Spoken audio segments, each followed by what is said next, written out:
Welcome to the ring and all other sports. My name is Leo Connors and I'm your host. And tonight I got a very special guest, professional wrestling referee Dan Tanaka. How are you, Dan? Thank you for having me. My pleasure. We got a lot to cover. Let's get right into it. All right. When did you first see pro wrestling? First got into wrestling? No, when did you first see it? I can't remember a certain date, but it's early 80s probably. Yeah. As a little kid. My older brother's watching a little bit of it, and I just remember seeing guys yell at each other all the time and seeing guys bleed in the ring, and I'm like, what is this stuff? Right. And then, That's... Yep. All right. Now, your brothers were into it, but any friends from school into it too?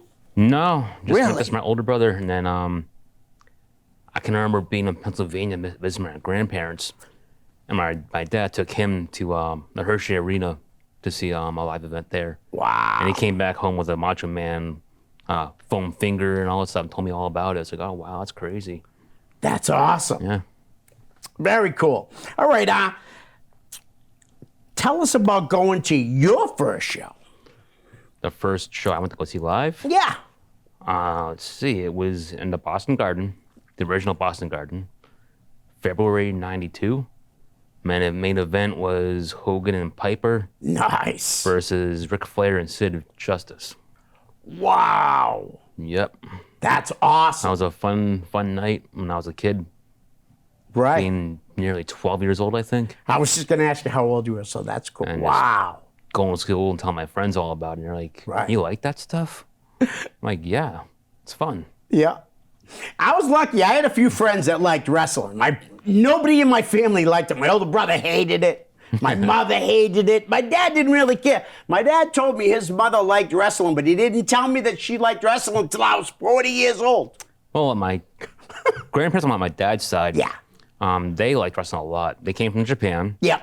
So I'd go to a little retirement apartment in Pennsylvania, and I'd see tapes from New Japan wrestling. Wow. I didn't know what I was watching. Right. But I was told from my dad, of course, he says, yep, here it is from Japan. I see Hogan, I'd see El Gigante on there. Yeah. And then, of course, I got to see Stan Hansen. And he told me all about, Japan loves Stan Hansen. And I don't know why. I'm like, okay. Yeah. I didn't understand. I was still a little kid. Right. I didn't know what was going on. Why did they love him when he chased him around the ring? I don't know. him and Brody with the chains and the lasso. Just whipping it around. Yeah. I can't remember everything I saw in that thing, but I just remember seeing Stan Hansen. Right. And a couple other people. I remember seeing Kamala with a tag partner who looked just like him. I was like, oh, Kamala too. Yes. Yeah, there's a tag team. And I'm like, what is going on? Wow. I didn't understand because little kid, it's all in Japanese format, so I didn't know. That's amazing, though, that you saw New Japan on a tape. That's pretty cool. What about your first indie show you went to? Did you work it, or did you go as a fan? Oh, so the first one I went as a fan. Yep. And I saw posters going around my town saying, hey, at the Armory, there's live wrestling going on. And I saw the names going on there. It was kind of sketchy. Then this came from Mike Sparta. I didn't know who he was back then, but I found out who he was back then, eventually. Yeah. I'm seeing names like the Man from the Dark Side. Yep. M. Hardy. Not just M. Hardy. I'm like, okay, it looks legit. Let's go see this thing. Right. So I bought a ticket. I don't remember I bought a ticket somewhere, and I went there early because it was general admission. Yeah. I said, yeah, this place is gonna crowd it up. Sure enough, there's like 500 fans there, and I got my front row seat. Got to watch it. And, nice. Yep. So the Man from the Dark Side ended up being Brian Lee, who was. That's not bad. SummerSlam '94 Undertaker. Yeah. So that was fine. I didn't care. Right. That's not bad. And I had a lot of fun. Right. As a college kid going to that thing. That's cool, man. A Mike Sparta show. Yeah. Oh my God. There's been some good stories about him on here. Oh yeah. Well, how did you get involved in being trained and all that? So I eventually met someone who became my friend. His name was Adam. He was going to the Chaotic shows in Worcester. Okay. So he's telling me how he's a little involved with some independent wrestling shows around the area. So I'm like, okay, so what are those like? So he told me about them. I said, okay.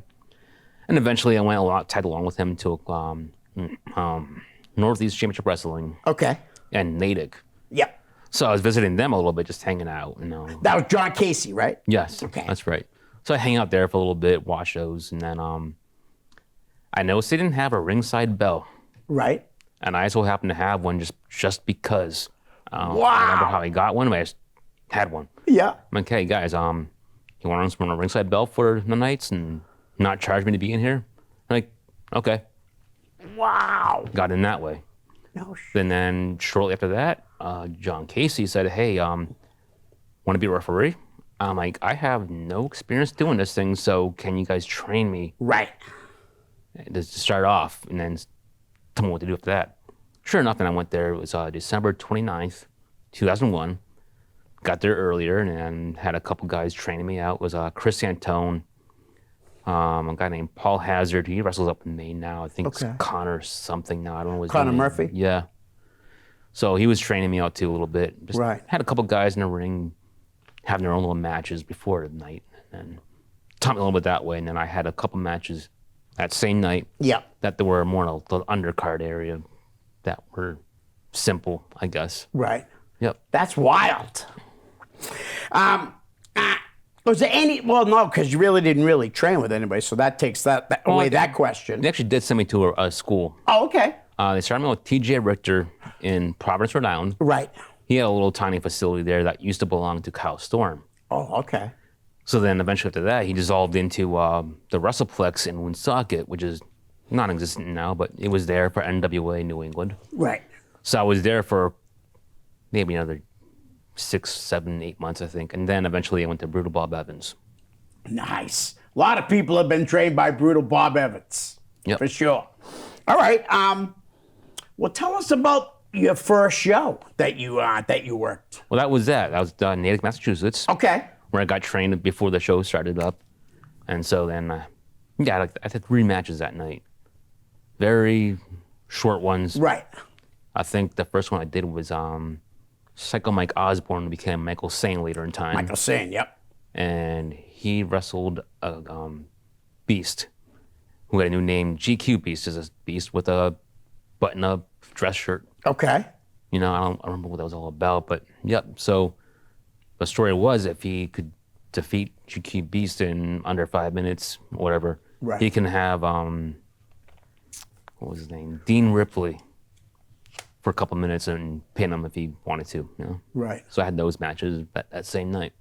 Yep, Nice. that was my first one. That's awesome. Well, I'm going to backtrack a little bit. Was there anybody else that we would know that was training under TJ when you were there? You might know Mike Pava. He hasn't been a Oh, Mike wrestler. Pava. Yeah, I know Mike. My first night. Very talented kid. My first night there, we were both actually looking around Providence. We're trying to find where's this facility. It was like hidden Right. in this old mill, no signs for it. So we're like walking around, driving around, trying to find it based on the address. Right. And we're like, where is it? And eventually he's climbing this fire escape. He's like, oh, maybe it's up here. Climbs a fire escape and gets to the very top. And he's like, yeah, it's not up here. Tries to come back down and the thing is shaking up and he is freaked out and he's just frozen still. Like you just step down and get down here. Yeah. So he made it down eventually, but Wow. that's a little story there. Yeah, no doubt. All right, I got some questions that I've been trying to put into the show a little bit about some music questions. What's a must-have album? Well, I'm actually wearing a shirt right now, Dark Side of the Moon from Pink Floyd. Yep. That's one you can just listen to the entire thing. And the one thing I haven't done with the album yet is watch The Wizard of Oz right along with it. Oh, I you done haven't, it. huh? No. Yeah. I've heard stories about how it matches up so well. I'm like, okay. Yeah, you're supposed to start it when it comes together with the... The Lion. Yes, and they start, soon as they start the we're off, you push play. We're Yep. off the scene, and then it's supposedly... I think I've done it before, but I was high, and I didn't really pay Well, that's the only way you can do it, though. You know. All right. What song on your music playlist would surprise us? I don't know if it's there right now, but one that's been there before is Harvey Danger's Flagpole Sitta. Okay. Just not really my type of music, but I got some kind of entertainment out of that particular song, I guess. Right. I don't know why, but Well, I told you off here that I have Kelly Clarkson. yeah. So that would surprise people, I'm sure. What about the best concert you've ever been to? Concert alone would have been my first one, which is Primus. Ooh. Because they had their sets for each song Right. matching up with their music videos. Oh, wow. Like they had some of the props. I think I'm not sure for sure, Right. 100%. But I just remember seeing back then it was Winona's Big Brown Beaver was a hit on a music video playlist back then. It was like the Duracell Battery Men kind of, but he had some of the parts in the background up on the stage. Nice. Now those are the guys that play Jerry is a Race Car Driver, right? Yep, I do. That's a great tune. I work with a guy that loves Primus. Of course, Absolutely loves them. Wes Claypool has all these different bands he plays in that sounds so similar. Right. And then it's just weird stuff, but it's entertaining. Absolutely it is. All right, how about the worst concert you ever been to? I'm not sure about the worst. Yeah? I'm not sure. I seen Rat once, and the sound guy was horrible. Now, I did see Rat in Detroit. Yep. But it wasn't Stephen Pearson's Rat. It was the drummers. Oh, Bobby Bloats. I went to that at Hampton. Yep. We called it Rat Karaoke. So he had some young kid as the lead singer, which I was like, okay, I'll continue to enjoy the music, but Right. I'm like, this doesn't sound right. Did Bobby Bloats come out and talk to the crowd? Came Yeah. from up from behind the drum set, right? He was sitting on a drum set all night talking. I know at Hampton he came out and he's talking and everyone's like talking to themselves. They really didn't want to hear what Bobby Blotzer had to say. I think it was the same. You know? I think it was the same deal in Detroit. I mean, it was kind of a low attendance, Right. even with Lita Ford being there. Wow. So Okay. I was like, huh. Yeah, she didn't open for Bobby Blotzer. I forget who did. Somebody did though. I forget who it was. But yeah, we called it Rat Karaoke. Might as well have been. I mean, LA Knights were also there, and Oh, so it wasn't a bad night. Just, right. Just not the right rap playing. That's it. All right. Do you have a top 3 or even a top 5 albums? That's hard for me to do. I just put songs together. And I Right. just don't really I don't play the whole album through. I just put songs and Right. play them through. Okay. All right. Well, how about we move on to TVs and movies? Okay. What's the first movie that you can remember going to the theater to see? No, I was a little tiny kid, and it was Pinocchio. Nice. And I remember seeing the whale swallow Geppetto. Yeah. And then from that point on, I got fascinated by the humpback whales. I even had a little stuffed humpback whale. Yeah. I didn't have a teddy bear. I had a humpback whale. Nice. So I went to kindergarten, and then, the kids bring your teddy bears in. Bring teddy bears in. We're going to do the teddy bear song. Yeah. I didn't have a teddy bear, Mike. Here's my whale. That's all right. Yeah, they were like, okay, cool. When I was in kindergarten, I had Ernie and Bert puppets from Sesame Street, and I brought them in for show and tell, and I still remember that today. I can't remember anything else from that school, because I went to that school for kindergarten, first grade. But I don't remember anything else, but I remember going to school with my Ernie and Bert puppets. That was pretty cool. Do you have a favorite movie franchise? Movie franchise, probably Back to the Future. Yeah. That one's just so simple and to the point. Yeah, great movies, too. All 3 of them are great. And then on the good point right there on 3, Yeah. nothing more to do from that point. Absolutely. All right, do you have a favorite actor? Mine's Denzel Washington. I've really liked Jack Nicholson, Yeah. Robert De Niro. Those 2 guys, I like them a lot. They're great. Yeah. Yeah, no doubt. All right. How about an actress? Do you have a favorite actress? Back during Batman Return, no. What's Batman Returns?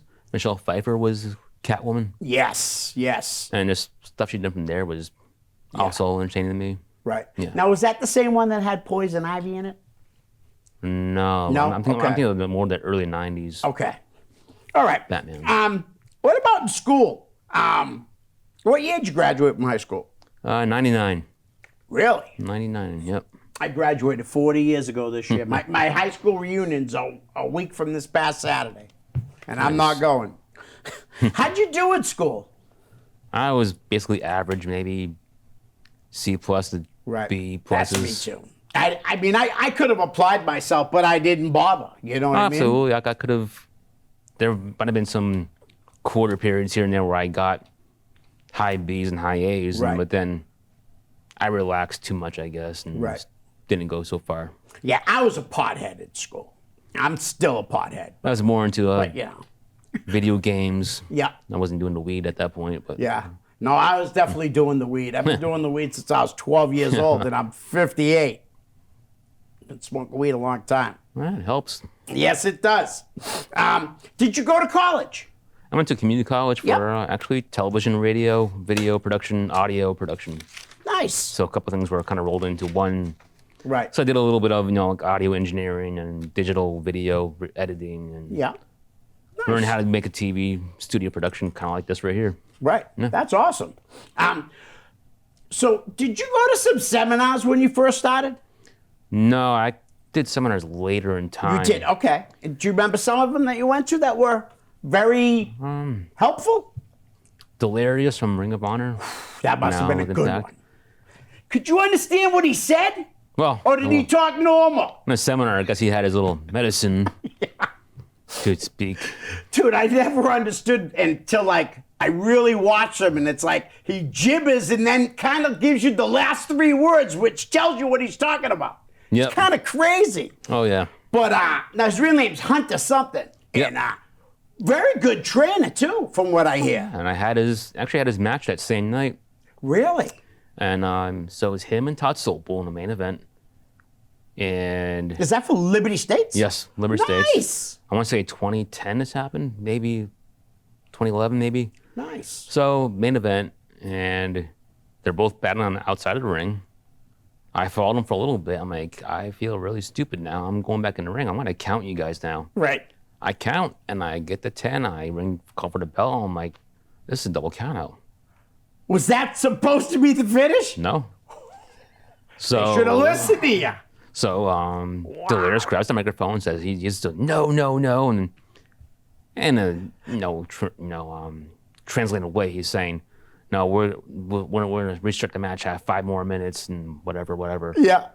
So then the fans call for 5 more minutes, and then we're like, okay, fine, 5 more minutes, and who won with the 5 minutes? Of course, Delirious won. I was gonna say, Todd didn't put himself over. So then, I teased Todd on here before because I didn't realize that he wrestled Luis Ortiz and Luis got hurt. And so they switched the finish. Luis was supposed to win the title. And I kind of teased him here, but I didn't know that you know what I mean, that he had gotten hurt. But I will say this. Todd Sopel can play the guitar just as good as almost anybody I've ever seen. Oh, yeah. I've seen him play guitar Unbelievable. at the shows. Yeah. Plays really good. There he is. I'm not a big fan of his, to be honest with you, but like I said, I'm jealous that he can play the guitar so good. I wish I could. I wish I could do it too. No doubt. And he's a good dude. He really is. I had him on here before, and he's not a bad guy. We just didn't see eye to eye on a few things. All right. So you got married and moved to Michigan. Yep. Why? Is that where your girl was from?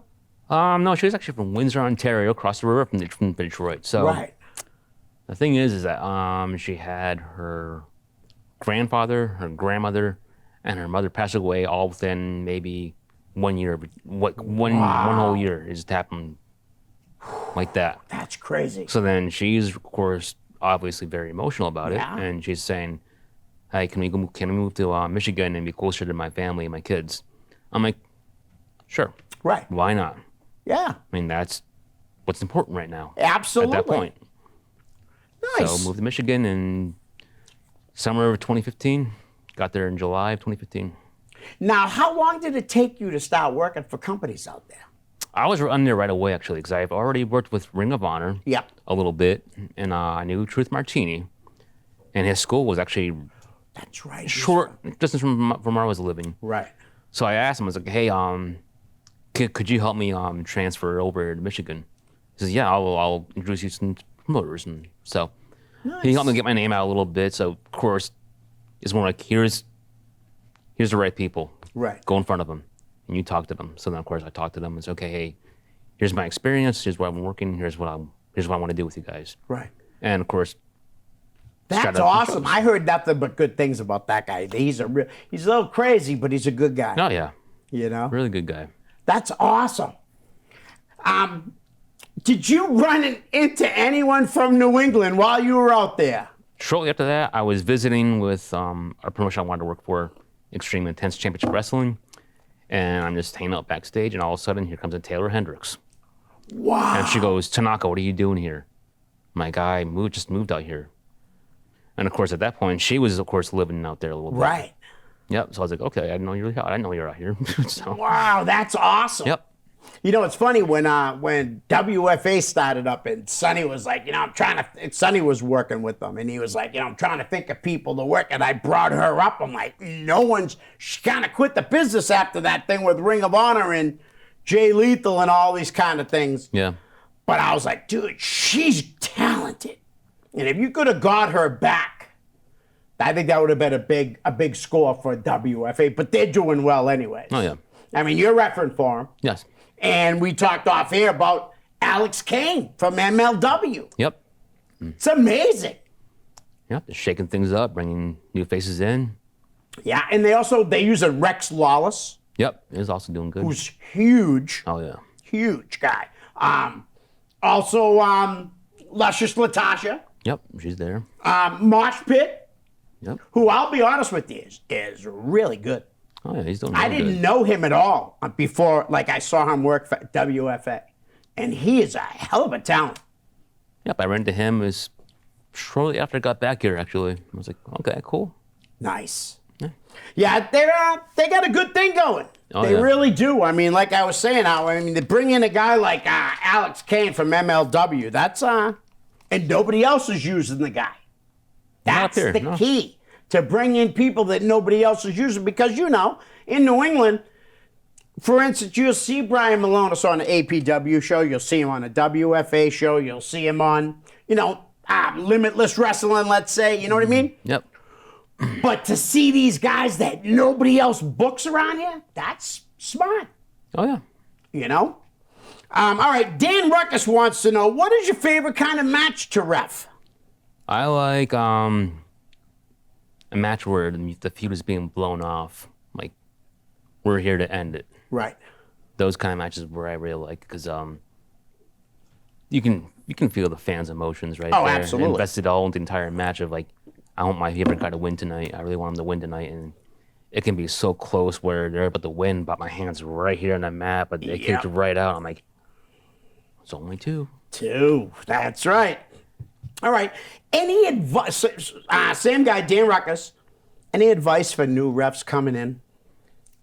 Yeah, practice, go to school, relax. Right. Don't overthink things. Just relax and go with the flow. Yep. Pay attention. Very simple. Excellent. Good advice. JP Griffin. I saw you referee a cage match for MWF with Homicide that seemed crazy. Do you remember the match and any stories from it? I had to look at my logs. So I keep a log of everything I do. Right. So I'm like, okay, what was that? Because I remembered it vaguely. Right. I go, okay. So it was him and Wagner Brown. Yeah. And this was a night for MWF where they had 4 cage matches. I was there that night.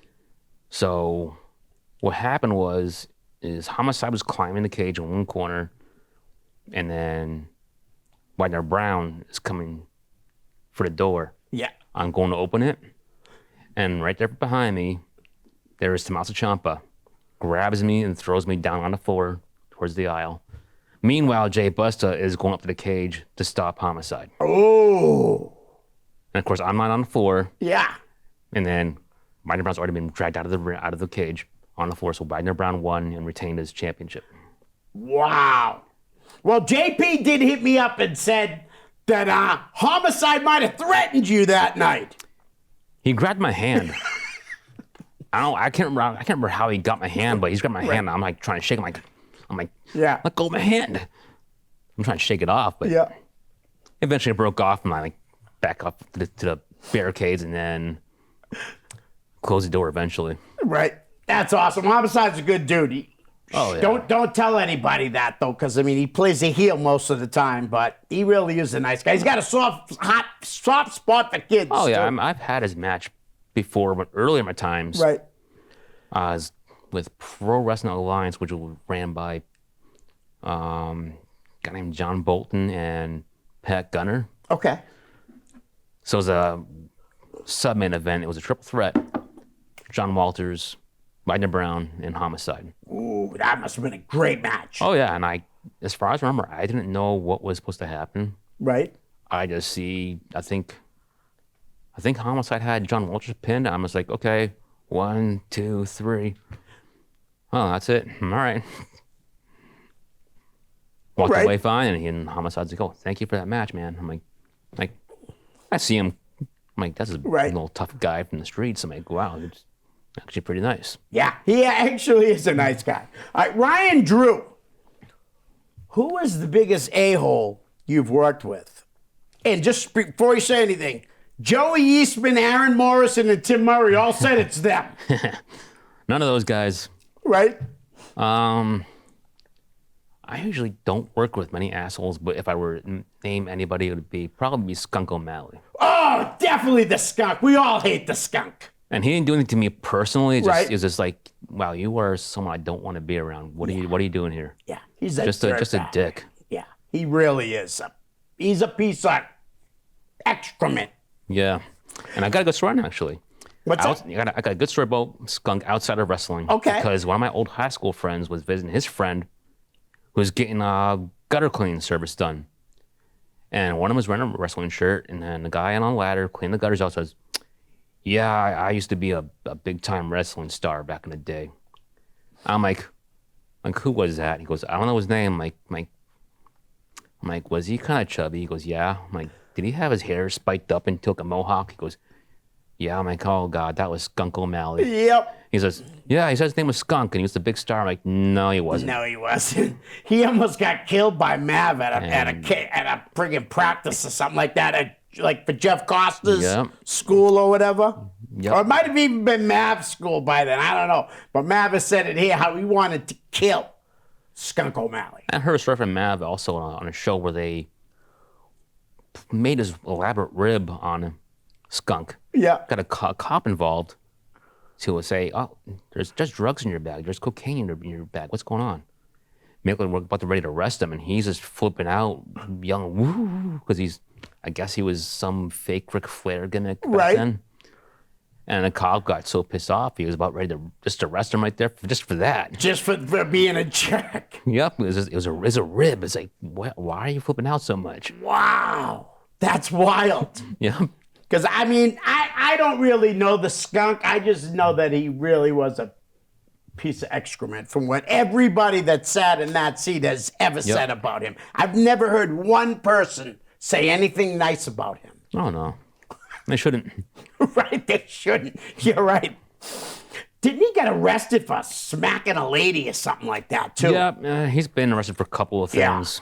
Yeah, he's quite the wacko. Oh, yeah. All right. Jerry Lane says, when you came back to New England, what was the biggest difference you noticed in the wrestling product and or refereeing style?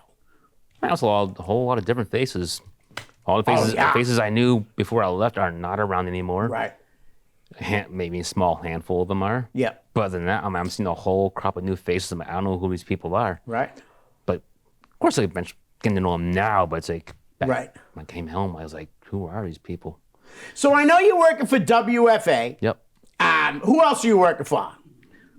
I'm working for Northeast Championship Wrestling again, a little bit. Yep. New World Wrestling down in Rhode Island. Oh, Jimmy Allen. Yep. Trooper. Yep. Awesome, dude. I've been working a little bit with Top Rope. Oh, nice. I got Pro Wrestling Super Show going on now. That Super Show, that's Ryan Drew. That's Ryan Drew. Yeah. Yep. And the live pro wrestling is Teddy Goods. That's right. And they're doing very well. Oh, yeah. For 3 companies in the Brockton, Rhode Island, Fall River area. Oh, yeah. It's incredible. Well, if you market it right, you know, Yeah. bring 'em in, and they do that. So Yeah, oh, they definitely do. I went to Ryan's show maybe 5 shows ago, and the place was absolutely packed. And I was with Dave Fournier, and I'm like, you know, this is an independent, you know, this is a very well run show. that's good to see happen. Yes, it is. And like I said, I haven't been to Teddy's yet, but I plan on going to. But he's killing it too. And so is it Steve with Top Rope. I mean, 3 companies all in that area, all drawing very well. And one more, Lucky Pro. I'm working for Lucky Pro a little bit. Jim and Chris, man, great guys. Oh, yeah. Great guys. Now, did you help with, I remember before, on the Christmas time, did you ever help with them guys with the toys for tots and things like that? I might have sent some donations in, Yeah. like financially donations. Right, right. Here's some money here and there. I mean, I tend to do that once in a while, find Yeah. a cause somewhere. Like, okay, well, yeah, I can help you guys out a little bit. Here you guys go. Well, them guys are great guys, man. Chris Sullivan, Jim Burgoyne, incredible guys. Dan Bolia, who you were a guest on Let Freedom Ring. Yep. He says, big fan of Dan Tanaka. Was a pleasure to interview him on Let Freedom Ring. My question, it looked like a wrestler was hurt Friday night at Lucky Pro Wrestling. You made the 3 count.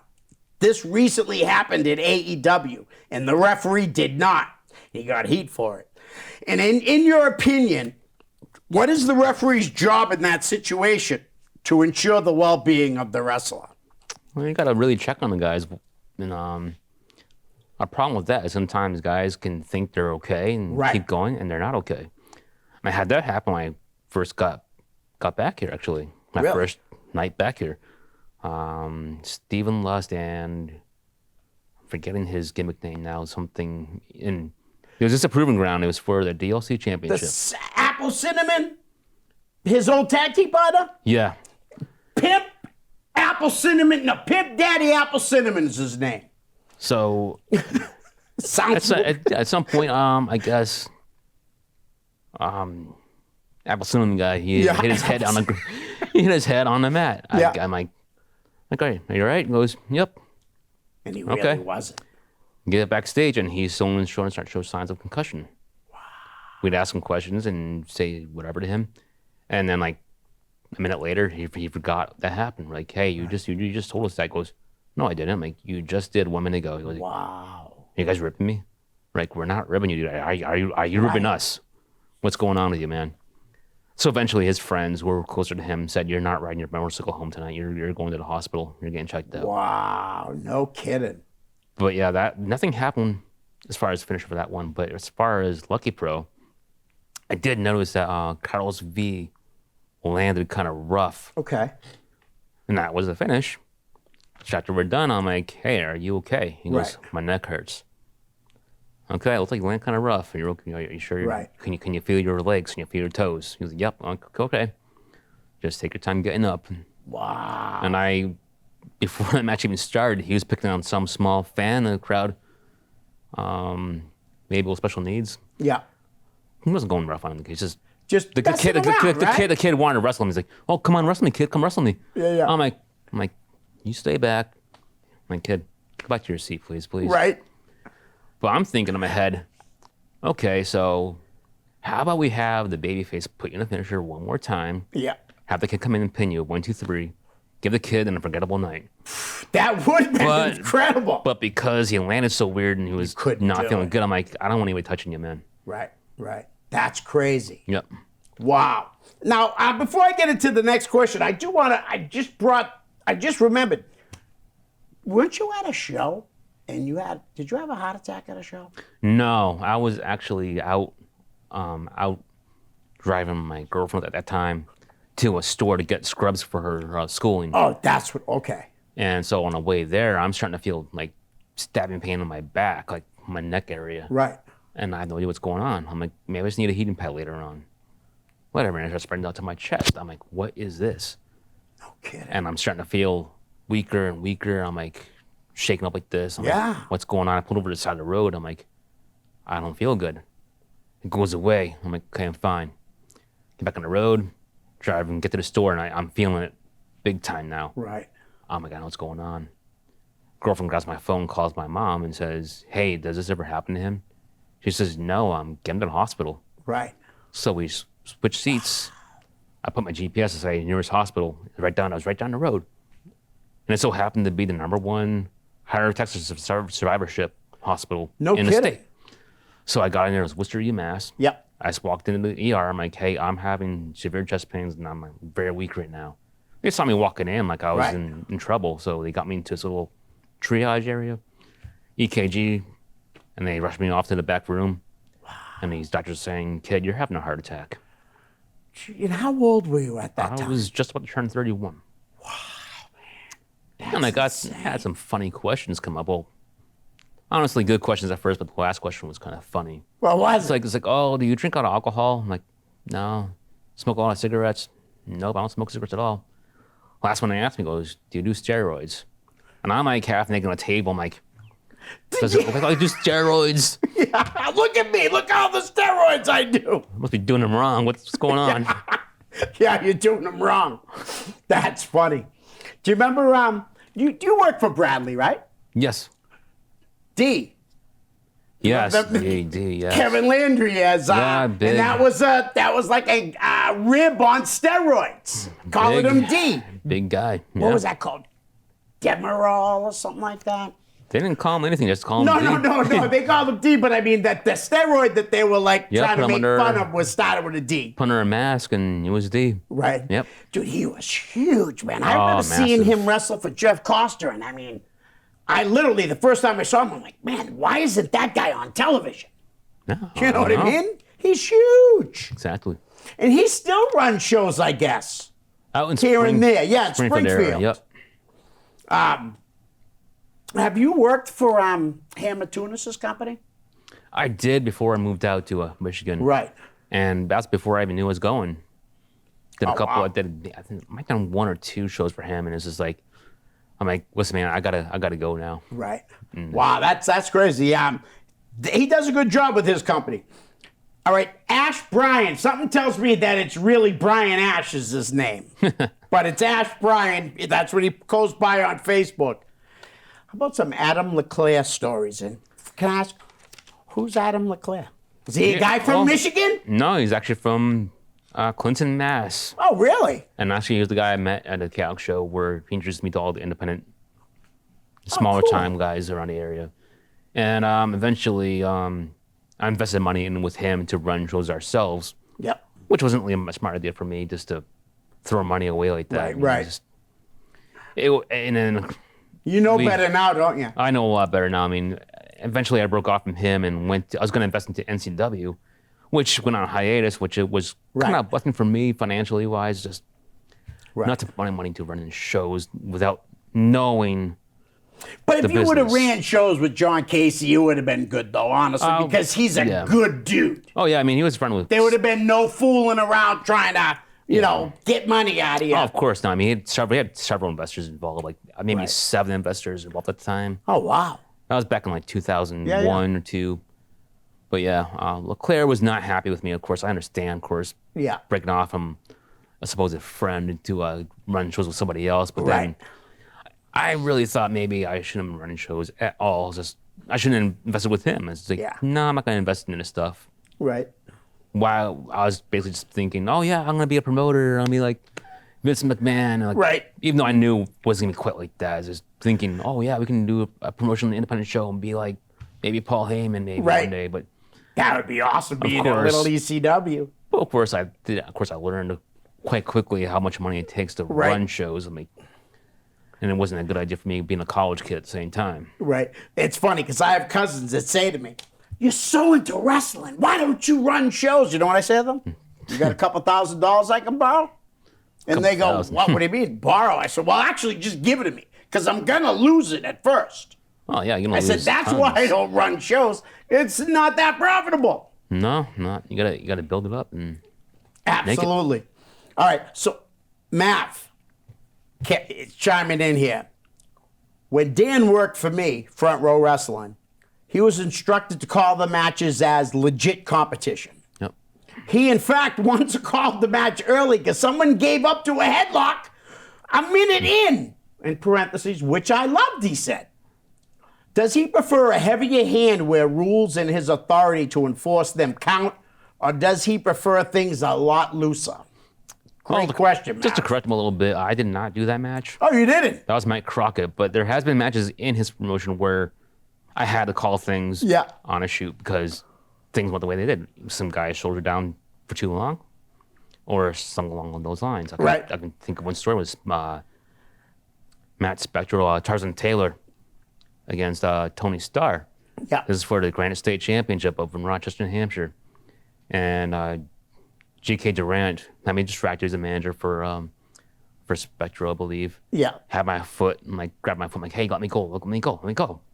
And behind my back, Spectral hits Tony Starr with the belt and pins him. And of course, let's go with my foot.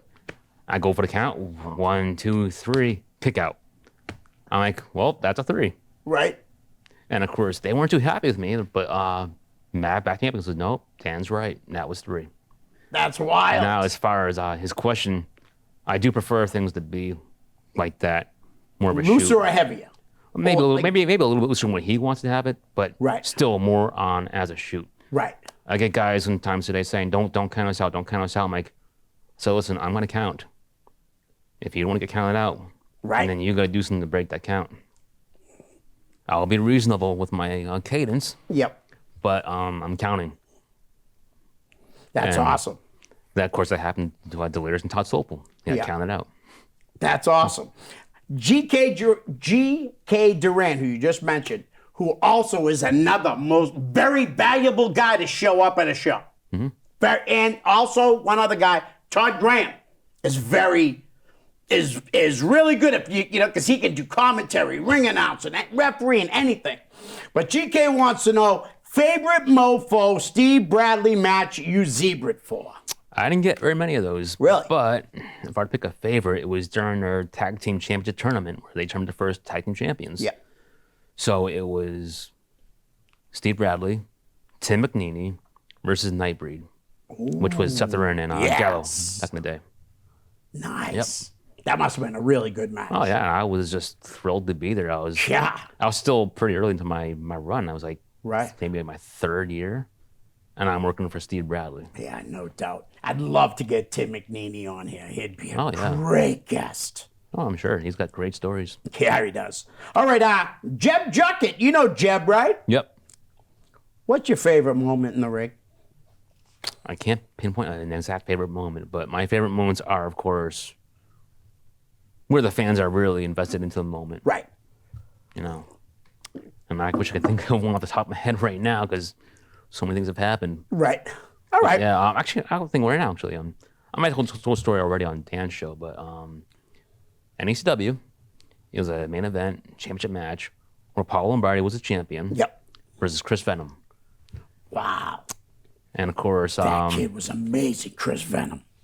So we get to the finish. Yeah. Paul Lombardi has Chris Venom pinned. I can make the count 1, 2, 3. I call for the bell, and all of a sudden here comes in the baby faces like Brutal Bob, Fred Curry was in there, saying, "Hey, wait, Dan, look!" Just short pointing at Chris Venom's leg hanging out outside the ring under the rope, like his foot's on the rope. I'm like, what? I didn't see that happen. Yeah. So the man, of course, at that point when he started the video screens, said, "Let's get a replay." I'm like, "Okay, put a replay on," and the angle doesn't show the leg hanging outside the ring. I'm like, "Well, your video doesn't show proof, guys." Right. Like, wait, hang on, there's another angle. Had a little camera. I'm like, that doesn't show you the guys. I'm sorry, you guys. That doesn't help. Wow. And of course, Sheldon Goldberg's involved too in the ring. He's like, "So Dan, is Paul Lombardi still a champion?" I'm like, "Yeah, he's still a champion." Hands him the belt, and then the fans are just irate. Oh, I bet you he was hated because everybody loved Chris Venom. Yep, they were so angry, but things like that is what I like. Right. That's another guy that I've actually had conversation with about coming on the show. Chris Venom. He'd definitely be a great guest. Definitely. Rip Morrison. Please give my respect and appreciation for all of his efforts and work in the ring. He is a very nice, respectful young man and a top-notch ref. Wish him and you, Leo, the very best. Kindest regards, Rip Morrison. Thank you, Rip. Rip is awesome. Oh, yeah, he actually gave me a really good tip back in the day when I was starting out, because I eventually worked for Lobster Man's promotion when I was starting out. Yep, the AWA. So my first night there, Lobster Man actually wasn't there. He was on his own personal business. But Okay. of course, Rip and Maverick Wild were running things. Right. And after the night's done, Rip Morrison comes to me and says, "Hey, let me give you some advice about your hair." At that point, I had long hair still, Yeah. but I had the undercut going and my hair tailed back. And he was like, "What can you do with your hair to hide it? Can you tuck it back in the back of your shirt? Because Jeff Costa is very old school, and he's probably not gonna like that." Right. I'm like, "Okay." So I tried tucking the back of my So shirt. you tied it down, right? Into Oh yeah, a ponytail. it was tied back in a ponytail already, but Okay. I tied it back even maybe a little tighter, and then I put the length of it down the back of my Right. referee shirt, so that when we flopping around during matches, Yeah. that was his point, flopping around. And of course, Dickinson was also there telling me the same things. Yeah, it's kind of distraction. Okay, guys, I'll take your advice and I'll Right. work with you guys because I didn't want to cut my hair, Right. so I decided to tuck it back in my shirt. And then the next show for them, I met Jeff Costa, and he had no complaints about me at all. Because you had your hair tucked away because you Yep, listened and to he them. didn't know it was there. Right. And then of course he's like, kind of kidding with me. He goes, "Hey, Mr. Fuji." I'm like, "What?" I'm like, Yeah. I can take a joke, whatever. Yeah. That's funny. And then But he ain't going to call you Mr. Professor Tanaka. He's going to call you Mr. Fuji. But that's Jeff. that's someone else coming Professor Tanaka's Right. thing later on. But then he had a gimmick idea for me later. Did the he? same night. Excuse me. He was like, "Can you do a gimmick?" I'm like, "What do you want me to do?" And Maverick was right there next to him as he's talking to me. And he goes, "How about I get you a mask and you be the Great Kabuki as a referee?" I'm like, "If you want to buy me the gimmicks and have me do it and you pay me to do it, fine." Right. But Maverick Wild says absolutely not, because he's thinking more of a public relations, Right. thinking of people taking it as a racist thing to do. But Yeah.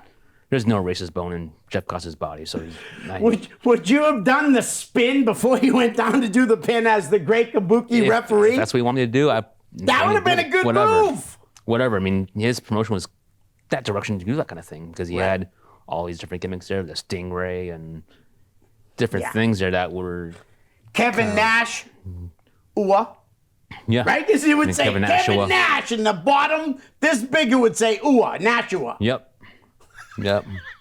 That was crazy. But Jeff is definitely a carny guy. No, that guy who called me Professor Tanaka's nephew was Rocky Raymond. Rocky Raymond. He was ringing He's announcing. another guy that doesn't he's have a very good name for No, himself. he's an asshole. Yeah. He was ring announcing one night, and he goes, "Hey kid, what was your name?" I'm like, "Dan Tanaka." He goes, "Okay." I come out to the ring. He goes, "Hey, gentlemen, your referee for tonight is Professor Tanaka's nephew." I'm like, "I just gave you my name. Right. What are you doing? Call me that." Yeah, he tries to sell people like he signs things and tries to sell them like at let's say Hulk Hogan signed something. But Hulk Hogan didn't sign it. Rocky Raymond signed it. Bootlegging car salesman. Yeah. Yep. Yeah. He it's funny because I'll go to YouTube and I try to put on like Boston Independent Wrestling and I constantly get his Empire Wrestling Federation, but the only matches he puts on are his. It's funny you mentioned Empire Wrestling Yeah. Federation, or Empire Pro Wrestling. Eastern Pro Wrestling, Bob's promotion that he ran, Yes. was originally going to be called Empire Pro Wrestling. Yep. But then he received a cease and desist by Rocky Raymond. Yeah. Even though I don't believe he owns any copyrights. Right. He Of course might. he He does. might. I don't think he does. But Yeah, he does. It would cost him money to do it, so he ain't gonna spend the money. oh, he sued Jay Rumble. He what? He sued Jay Rumble Did he really? for being the Boston Bad Boy, and he somehow won. That's unbelievable. Yep. That's unbelievable. Because I mean, Jason, he had a right to call himself the Boston Bad Boy. Well, he was given the name. exactly from Tony, right? Yep. At least Tony's wife gave it to him. Right. That yes. That, Which yeah. Because he still was works. Jason Rage when Tony was Yeah, alive. that's You're right. right. You're right. Yeah. That's wild. Christopher Knoll, you know him? Christopher Knoll. I don't know, but are you sure that isn't Chumley from? This is Porn Stars. Pawn Stars. Pawn Stars. He put Porn Stars. See? Probably autocorrect. Yeah, probably. But I know you're not Chumley. You're No. better looking than Chumley, dude. I never got that comparison before. No, you're way better looking than Chumley. Listen, let's just talk about some independent wrestlers that are going in the area. You know, we talked off here about Carmelo Hayes, Yep. Christian Casanova. We just lost the NXT title last night to Ilya Dragunov in a great match. I don't know. What is your about Christian, not Carmelo? He's a great person. I remember seeing him come up as a student. Yep. I can't remember exactly if I did his first match he ever had, but I might have done one of them. Right. And I just remember saying, this kid has a lot of heart. Yeah.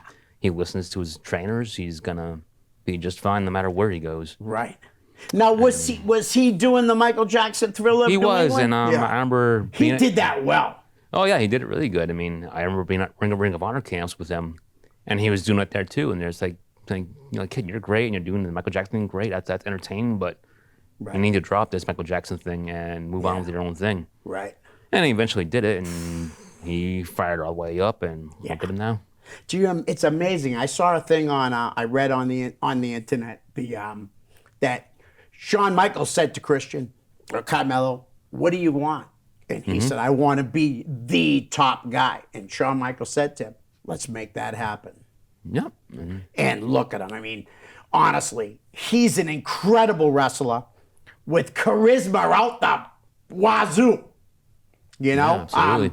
And it's nice to see guys like him, Dijak and Josh Briggs, all, you know what I mean, in NXT, being showcased quite a bit. You know, the next kid I think that's going to get signed from around here, Chandler Thomas. Yes, I can see that happening. You know, B.I.G's another kid that I wouldn't be surprised. You know, anybody that you could think of that you've been impressed with since you've been back? I think the names you mentioned right there is about what I have in mind for time being. I mean, Right. I haven't seen absolutely everybody just yet. You know. Have you refereed for Ichiban yet? I have actually just did one of his recently at WFA. Nice. Yep. Oh, actually, that wasn't him. Who was it? Him and who? No, that wasn't. I did Ichiban somewhere. I can't remember where I did it. Not WFA though. Okay. He's talented, that kid. He's not very big. No, but Man, is he talented. And about the Miracle Generation, Kylon King and Dustin Waller, have you crossed paths with those guys? I don't believe so. Wow, you'll be very impressed when you do. Seriously, they're incredible workers. How about Alec Price? I have seen him around Proving Ground. Yeah. A little bit, yeah. Very He's talented doing kid. good. Yeah. I saw him a couple years ago. I want to say 4 years ago. He took on Benny Jukes. Okay. Actually, I think it was Benny. It might have been Toto Loco. But Right. what a match! It was right after Brian Malonis wrestled Chris Dickinson, and I remember saying to my friend Daryl, "How do you top that? How do you top a match between Dickinson and Malonis?" You put in Benny Jukes and Alec Price. They stole the show. And Alec hadn't been, I'd say if he was in the business a year, I'd be surprised. You know? The training down at the Belltime Club, I mean, come on, you can't go Bo wrong. And Douglas. Bo is amazing. You know, guy. Benny helps out down there too. Good. And Rumble, you brought up Rumble early. He lives up in Maine. Yeah, I saw that. Yep. Jason, I don't know how much he's been working lately. I know he coaches like his kids' sports and stuff like that. I think he was running some stuff up in Maine for a little bit. Right. Jason's a great guy, man. Great guy. How about Mosh Pit? Mosh Pit, yep. He's got all potential to go on up there if he wants to. I mean, I know he's been around for a couple of years now. I mean, I didn't know him beforehand. I asked him, like, hey, so where'd you come up from? He goes, oh, it was he was trained with Mike Bennett and like Vinny Marcellia. Right. In like, Taven. Yep. I'm like, well, that's great. Yeah. You can't go wrong. There's so many great places to train in New England, you know. No, it's a lot better than it was when I was starting out. I mean, when I was starting out, you had not that many. Yeah, you had good ones. You definitely had good ones, but you didn't not have many. as You had many. maybe 4 or 5, right? Probably. Maybe less than that. Right. And you had out in Springfield, you had Kevin Landry. Yeah. You had Rudy Bob down in Rhode Island. Yep. You had the KL Training Center up in Northern Andover. Mass. And you had Jeff Costa and, of course, Maverick Wild. In Nashua. And then, of course, when Steve Bradley came back up here, he was a trainer up here. Yep. So those were your trainers for the area. But then they created these new guys became great wrestlers. Yes. And now they became the trainers. Yeah. And now that made this big cloth where Right. now you got more trainers available, people to train with and learn the right way. Yep. I like to say this. I like to think that Mike Hollow might be the best trainer in New England, honestly. Yeah, sure. But there's not a bad trainer in New England. No, you can't. I just think Mike has, I don't know if it's a footwork or just, I don't know. Yes, It seems to me that track record, I should say, yeah. kind of points to Mike being the best trainer around. There's a lot of almost any guy that's been on TV the last 10 years Mike's had a hand in them. And a lot of You know? a lot of likes of Steve Bradley, of course, Brian Fury. Right. He has a lot of attention to detail. Yeah. So he can just grab a guy from a match and say, hey, this, and this. Right. And Brian Fury was a hell of a trainer, too. Oh, And yeah. Chase Del Monte's a good trainer. You know what I mean? Scott Guerin's a good trainer. Bud Gardner at Next Gen's a great trainer. Mike Hall, Scott Reed at WFA. Like you said, Bob Evans. Is Bob in Rhode Island? He's not stationed to be a trainer anywhere, I don't Right. think, but he just kind of hops around and does seminars, and Okay. he might do a little bit of training over at Top Rope now, actually, I Right. believe. Okay. Do you have anything you want to plug? Any shows coming up? Friday, I'm with Pro Wrestling Super Show down in Brockton. Okay. 22nd, 29th was WFA. There's Marlboro Mass on Sunday, 22nd, and then Rockland on a Friday, 29th. Okay. It might be a Saturday, actually. Nice. So you've been working steadily for WFA every show, right? Yes, that's right. Awesome. That's really good. But yeah, so like you said, Friday night, Yep, It's- it's Brockton. Brockton Pro for Wrestling Super Show. Yep. Okay, and then the following, 22nd is with WFA over in Marlboro, Mass. yeah. 29th is over in Rockland with WFA. Nice. Well, Dan, thank you for coming on. We can thank you do for this having me. again another time, brother. Absolutely. Guys, we're out. Peace. Hi, guys. I hope you're enjoying the show.